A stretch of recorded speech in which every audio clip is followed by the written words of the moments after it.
අදත් මගේ channel එකත් එක්ක එකතු වෙලා ඉන්න ඔයාලව සාදරයෙන් පිළිගන්නවා. ඇක්වේරියම් කලාවට ආස කරන කෙනෙක් නම් එහෙමත් නැත්නම් ගෙදර ලස්සනට මාළු ටැංකියක් හදන්න හිතාගෙන ඉන්න කෙනෙක් නම් අද ඔයාට මේ වීඩියෝ එක ගොඩක් වැදගත්.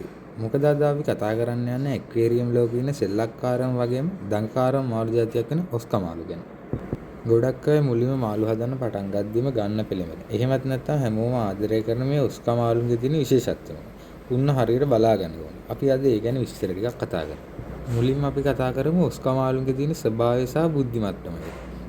ඔස්කා මාළුන්ව ගොඩක් අය හඳුන්වන්නේ වෝටර්. එහෙමත් නැත්නම් දියේ ඉන්න බල්ලෝ විදිහට.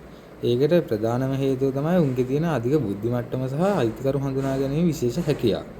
ඔයා ටැංකිය ළඟට යද්දී ඔයාගේ පස්සෙන් ඉන්න ඔයාගේ කෑම ඉල්ලන්න සෙල්ලම් කරන්න වගේම සමහර වෙලාවට ඔයාගේ අතින් කෑම කන්න පවා මේ මාළු පුරු වෙනවා. ටයිගෝස්කා, ඇල්බිනෝස්කා, රෙඩ් ඔස්කා වගේ ලස්සන ගොඩක් ඔස්කා වර්ග අපිට මේ වෙනකොට වෙළඳ පොලේ දැක ගන්න ලැබෙනවා. හැබැයි මතක තියාගන්න ඕන විශේෂ කාරණයක් තමයි මේගොල්ලෝ පොඩි කාලේ හුරතල් වුණාට ටිකක් ලොකු වෙද්දී ඇග්‍රෙසිව් වෙන්න පුළුවන්. අපි ඊළඟට කතා කරමු මේ මාළුන්ට අවශ්‍ය ටැංකියේ ප්‍රමාණය සහ පරිසරය ගැන. ඔස්කා මාළුවෙක් හදන්න කලින් අපි අනිවාර්යෙන්ම දැනගන්න ඕන වැදගත්ම දෙයක් තමයි ටැංකියේ ප්‍රමාණය. මේ මාළු හරි ඉක්මනට ලොකු වෙන මාළු జాතියක්. සාමාන්‍යයෙන් අඟල් 10ක් 12ක් අතර උපරිම වර්ධනයක් අපිට බලාපොරොත්තු වෙන්න පුළුවන්. ඒ නිසා ඔස්කා මාළුවෙට උනත් අඩුම තරමේ අඩි 3ක හෝ 4ක. එහෙම නැත්නම් ගැලුම් 55ත් 75ත් අතර ටැංකියක්වත් අවශ්‍ය වෙනවා. ඒ වගේම මේගොල්ලෝ ගොඩක් කෑම කන අපද්‍රව ගොඩක් පිට කරන මාළු జాතියක්. ඒ හින්දා ටැංකියේ ෆිල්ටරේෂන් සිස්ටම් එක හොඳටම තියෙනවා.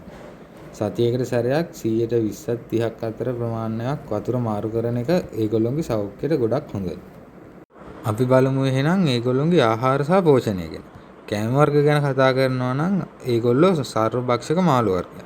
ඒ කියන්නේ ඕනම කෑමක් කන්න ඒගොල්ලෝ කැමතියි. වෙළඳ පොලේ තියෙන උසස් තත්ත්වයේ ඔස්කා පැලට්ස් ප්‍රධාන ආහාරය විදිහට අපිට ඒගොල්ලන්ට දෙන්න පුළුවන්. ඊට අමතරව ඉස්සෝ, බ්ලඩ් වර්ම්ස් වගේ දේවල් දෙන්නත් පුළුවන්.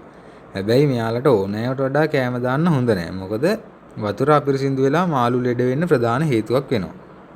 අපි එහෙනම් බලමු ඔස්කා මාළුත් එක්ක එකට හදන්න පුළුවන් මාළු වර්ග මොනවද කියලා. ගොඩක් අය අහන ප්‍රශ්නයක් තමයි ඔස්කා මාළුත් එක්ක තවත් මාළු හදන්න පුළුවන්ද කියන එක. ඔස්කා කියන්නේ දරුණු වෙන්න පුළුවන් මාළු జాතියක්. ඒගොල්ලොන්ගේ කටට අහු වෙන ඕනෙම පොඩි මාළුවෙක් ඒගොල්ලෝ ආහාරයට ගන්න පෙළඹෙනවා.